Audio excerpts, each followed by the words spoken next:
परिचय। अंकिता, हम सब जानते हैं कि कोशिका जीवन की संरचनात्मक तथा क्रियात्मक इकाई है। क्या तुम जानती हो कि इसका वास्तविक मतलब क्या है? इसका मतलब एक अकेली कोशिका जीवन के सभी मूलभूत कार्यों जैसे भोजन तथा श्वसन वाली गैसों का ग्रहण करना, श्वसन, उत्सर्जन आदि को संपन्न कर सकती है। ओके, यह एक कोशिक जीवों के लिए सही है। लेकिन तब क्या होता है जब एक जैसी अनेकों कोशिकाएं होती हैं, जैसा कि बहुकोशिक जीवों में होता है? बहुकोशिक जीवों में ये कोशिकाएं कुछ विशेष कार्य करने के लिए जिम्मेदार होती हैं। प्रत्येक विशेष कार्य कोशिकाओं के एक विशेष समूह द्वारा किया जाता है।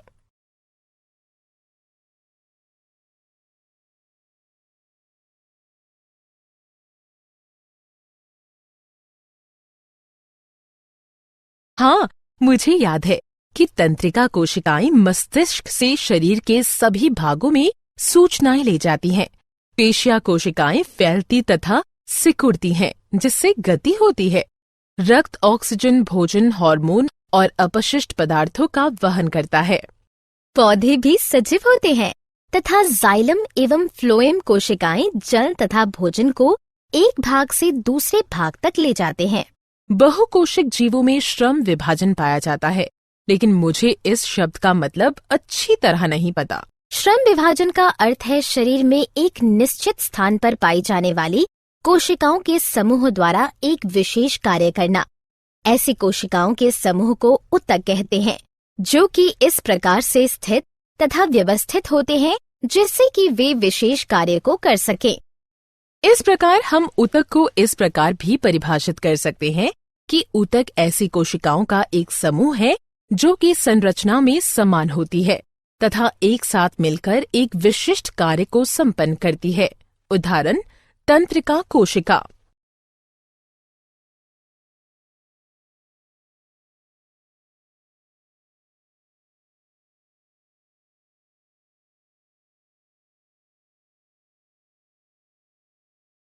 उद्देश्य। इस पाठ के अंत में आप निम्न करने में सक्षम हो जाएंगे: ऊतक को परिभाषित करना, ऊतक के प्रकारों को पहचानना, पादप तथा जंतु ऊतकों में अंतर को जानना, पादप ऊतकों को जानना, पादप ऊतकों के प्रकारों को जानना, विभज्योतक के गुणों को पहचानना, विभज्योतक के प्रकारों को जानना, विभज्योतक के कार्यों को जानना, स्थायी ऊतक के गुणों को पहचानना, स्थायी ऊतक के प्रकारों को जानना, स्थायी ऊतक के कार्यों को जानना।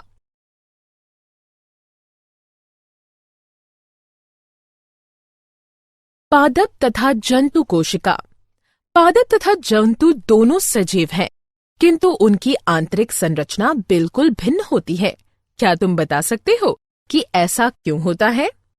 मैं एक मुख्य अंतर ये जानती हूँ कि पौधे स्वपोषी होते हैं, अर्थात वे हरित लवक यानी क्लोरोप्लास्ट की सहायता से सूर्य के प्रकाश, कार्बन डाइऑक्साइड तथा जल की उपस्थिति में अपना भोजन स्वयं बना सकते हैं। वे एक ही स्थान पर रहते हैं, इसलिए पौधों में इस प्रकार के ऊतक पाए जाते हैं जो कि उन्हें मजबूती प्रदान कर सके। उनमें से कुछ मृत ऊतक होते हैं जो कि यांत्रिक मजबूती प्रदान करते हैं। हाँ, मैं जानती हूँ कि जंतु परपोषी होते हैं तथा भोजन, साथी तथा आश्रय की खोज में उन्हें इधर उधर घूमना पड़ता है, इसलिए उन्हें पौधों की तुलना में अधिक ऊर्जा की आवश्यकता होती है। इस कारण से जंतुओं की अधिकतर ऊतक जीवित होते हैं। पौधों तथा जंतुओं के बीच उनकी वृद्धि के प्रतिरूप में एक मुख्य अंतर होता है। पौधों की वृद्धि कुछ क्षेत्रों में ही सीमित रहती है। हाँ, किंतु जंतुओं में उन स्थानों पर वृद्धि सीमित नहीं होती तथा इनमें वृद्धि नियमित रहती है। जंतुओं में ऊतक तंत्र का संरचनात्मक संगठन अधिक विशेषीकृत होता है।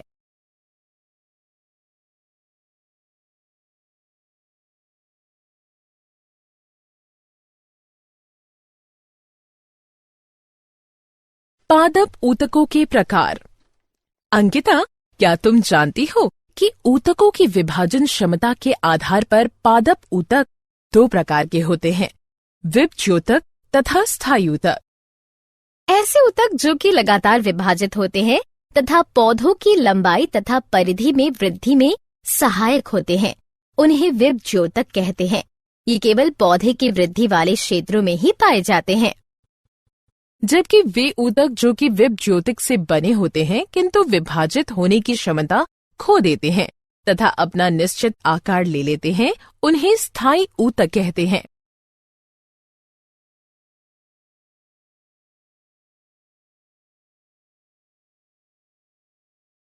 क्रियाकलाप। हमें क्रियाकलाप द्वारा ये सिद्ध कर सकते हैं कि पौधों में विभज्योतक पाए जाते हैं। मैं एक शीशे की नली लूंगी तथा अंकिता तुम पानी से भरी बिल्कुल ऐसा ही एक शीशे की नली लो। उसके बाद प्रत्येक नली में हम समान आकार की प्याज की मूल को 3 दिन तक रख देंगे तथा उसकी मूलों की वृद्धि का परीक्षण करेंगे। हाँ, हम पहले, दूसरे और तीसरे दिन मूलों की लंबाई को मापेंगे। फिर चौथे दिन तुम्हें प्याज की मूलों को काटना होगा और फिर उसे नली में रखना होगा। 5वें दिन फिर हम मूल की लंबाई मापेंगे। 5वें दिन हम मापेंगे मेरे वाले नली की मूलों की वृद्धि रुक गई है। हाँ, ये क्रियाकलाप सिद्ध करता है कि पौधों में वृद्धि कुछ निश्चित क्षेत्रों में ही पाई जाती है, क्योंकि इन क्षेत्रों में विभाजित होने वाले ऊतक अर्थात विभज्योतक पाए जाते हैं। विभज्योतकों के गुण। विभज्योतक पतली भित्ति जीवित कोशिकाओं वाले अति सक्रिय ऊतक होते हैं। उनकी कोशिका भित्ति सेल्यूलोज की बनी होती है। ये आकृति में अंडाकार, गोल अथवा बहुभुजी होते हैं। इनका कोशिका द्रव्य सघन होता है। रसधानी छोटी होती है, केंद्रक प्रधान होता है। ये जीवन पर्यंत विभाजित होते हैं, इसलिए वृद्धि में सहायक होते हैं।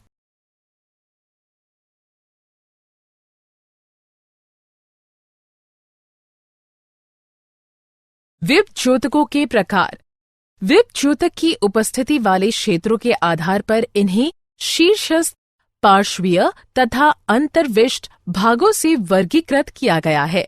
जड़ों तथा तनों की वृद्धि वाले भाग में पाए जाने वाले ऊतक शीर्षस्थ विभज्योतक कहलाते हैं। जड़ों तथा तनों से पार्श्वीय हिस्सों अर्थात परिधि में पाए जाने वाले ऊतक पार्श्वीय विभज्योतक कहलाते हैं। तनों के पर्वों के निचले भाग में पाए जाने वाले ऊतक अंतर्विष्ट विभज्योतक कहलाते हैं।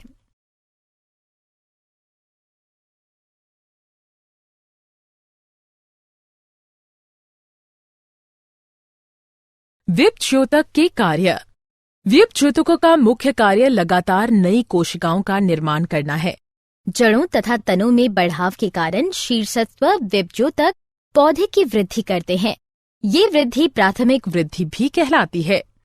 पार्श्वीय विभज्योतक पौधे का व्यास बढ़ाते हैं। ये द्वितीयक वृद्धि भी कहलाती है। अंतर्विष्ट विभज्योतक अंगों की लंबाई में वृद्धि करते हैं। स्थायी ऊतक। कुछ समय पश्चात विभज्योतक विभाजित होने की अपनी क्षमता खो देते हैं तथा एक विशेष कार्य को संपन्न करते हैं एवं स्थायी ऊतक का निर्माण करते हैं। इस प्रक्रिया को विभेदीकरण कहते हैं। विभेदित विभज्योतक विभिन्न प्रकार के स्थायी ऊतक बनाते हैं। स्थायी ऊतकों के गुण। स्थायी ऊतकों में कोशिकाएं पतली या मोटी भित्ति वाली, जीवित या मृत तथा परिपक्व होती है। स्थायी ऊतकों की आकृति अंडाकार, गोल, बहुभुजाकार अथवा फाइबर की तरह लंबी होती है।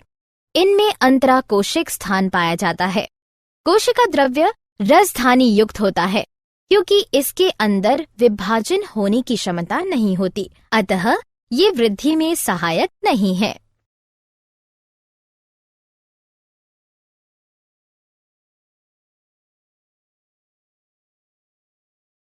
क्रियाकलाप। हमें क्रियाकलाप द्वारा देख सकते हैं कि पौधों में विभिन्न प्रकार की कोशिकाएं पाई जाती हैं। एक पौधे के तने को लो तथा उसके पतले सेक्शन भाग काट लो। अब इसे सेफ्रेनिन से रंजित करो। इसे स्लाइड पर रखो तथा ग्लिसरीन की एक बूंद डालो। अब इसे कवर स्लिप से ढक दो। अब सूक्ष्मदर्शी से इसका निरीक्षण करने पर हम विभिन्न प्रकार की कोशिकाएं तथा उनके विन्यास को देख सकते हैं। स्थायी ऊतकों के प्रकार। कोशिकाओं के व्यवहार के आधार पर स्थायी ऊतक दो प्रकार के होते हैं, सरल स्थायी ऊतक एवं जटिल स्थायी ऊतक। सरल स्थायी ऊतक उन कोशिकाओं के बने होते हैं जो कि कार्य तथा संरचना में समान होती है।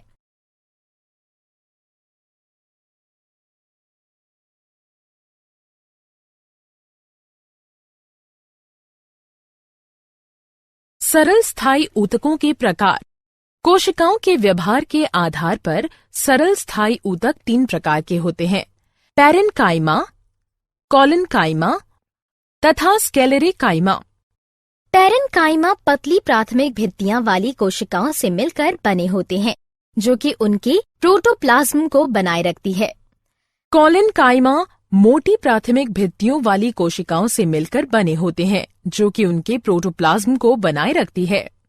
स्क्लेरेन्काइमा लिग्नन युक्त द्वितीयक भित्तियों वाली कोशिकाओं से मिलकर बने होते हैं जो कि परिपक्व अवस्था में अपना प्रोटोप्लाज्म खो देते हैं, अर्थात वे मृत हो जाते हैं।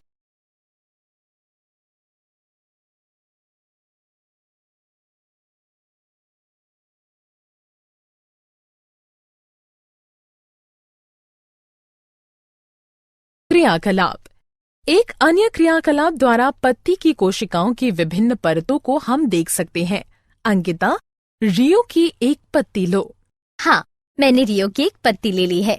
अब मुझे क्या करना चाहिए? अब इसे थोड़ा सा दबाव लगाकर तोड़ो। जब तुम इसको खींचते हो तो कटे हुए भाग से थोड़ा इसका गूदा या छिलका बाहर निकल आता है। मैंने इसका छिलका निकाल दिया है तथा इसे जल से भरी हुई पेट्री डिश में रख दिया है। हाँ, अब सैफरन इनकी कुछ बूंदें मिलाओ तथा 2 से 3 मिनट इंतजार करो। अब मैंने एक बूंद ग्लिसरीन की सहायता से इसे एक स्लाइड पर रख दिया है तथा इसे कवर स्लिप से ढक दिया है। जब तुम सूक्ष्मदर्शी की सहायता से इसका परीक्षण करोगे तो तुम्हें कोशिका की अनेक परतें दिखाई देंगी। कोशिका की सबसे बाह्य परत को एपिडर्मिस कहते हैं। ये साधारणतः कोशिकाओं की एकल परत से बनी होती है। एपिडर्मिस की बाह्य तथा बराबर वाली भित्तियां आंतरिक भित्तियों के मुकाबले अधिक मोटी होती है। सभी पौधों की पूरी सतह पर एपिडर्मिस पाई जाती है। ये जल हानि के विरुद्ध यांत्रिक आघात तथा परिजीवी कवक के प्रवेश से पौधों के सभी भागों की रक्षा करती है। पत्ती की एपिडर्मिस में छोटे छोटे छिद्र होते हैं जिन्हें स्टोमेटा कहते हैं। स्टोमेटा के 2 वृक्क के आकार की कोशिकाएं घेरे रहती हैं जिन्हें रक्षी कोशिकाएं कहते हैं। ये कोशिकाएं वातावरण से गैसों के आदान प्रदान तथा वाष्पोत्सर्जन में सहायक होता है।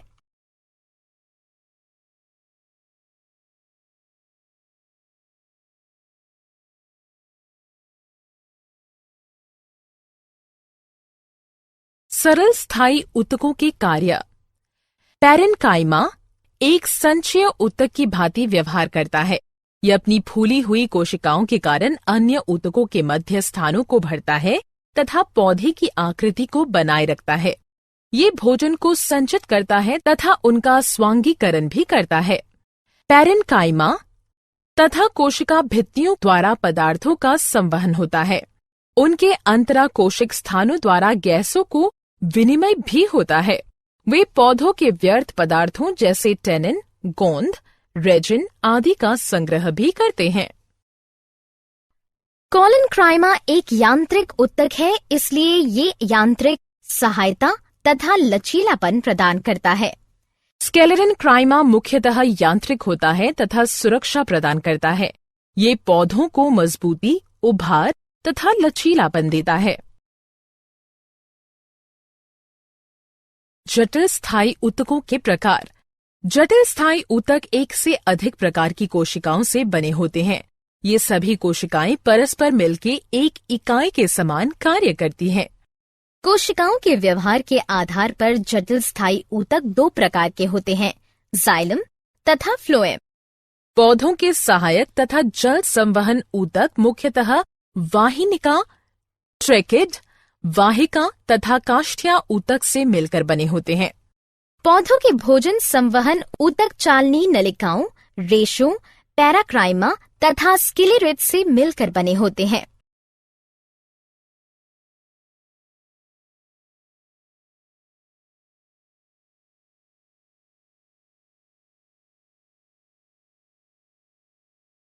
जटिल स्थायी ऊतकों के कार्य। जाइलम का मुख्य कार्य जड़ों से पौधों के अन्य मुख्य भागों तक जल तथा खनिज लवणों का ऊर्ध्वाधर संवहन करना होता है। फ्लोएम पत्तियों द्वारा प्रकाश संश्लेषण द्वारा निर्मित भोज्य पदार्थों को संचित अंगों तथा बाद में पौधों के वृद्धि वाले क्षेत्रों तक पहुंचाता है।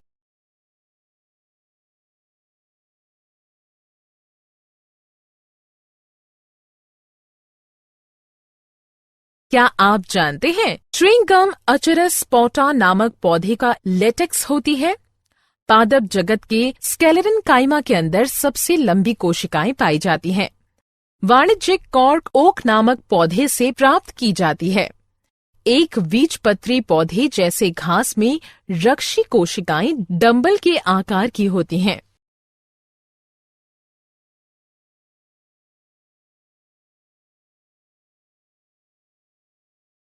सारांश। आइए हमने जो कुछ सीखा है उसे संक्षेप में दोहराएं। ऊतक ऐसी कोशिकाओं का एक समूह है जो कि रचना तथा कार्य में समान होती है। पादप ऊतक मुख्यतः दो प्रकार के होते हैं, विभज्योतक तथा स्थायी ऊतक। विभज्योतक विभाजित होने वाले ऊतक होते हैं तथा पौधे की वृद्धि वाले भागों में पाए जाते हैं। जब विभज्योतक विभाजित होने की अपनी क्षमता खो देते हैं तब वे स्थायी ऊतक का निर्माण करते हैं। वे सरल तथा जटिल ऊतकों में वर्गीकृत किए गए हैं। सरल स्थायी ऊतक 3 प्रकार के होते हैं, पैरेन्काइमा, कॉलिनकाइमा तथा स्क्लेरेनकाइमा। जाइलम तथा फ्लोएम जटिल ऊतकों के प्रकार होते हैं।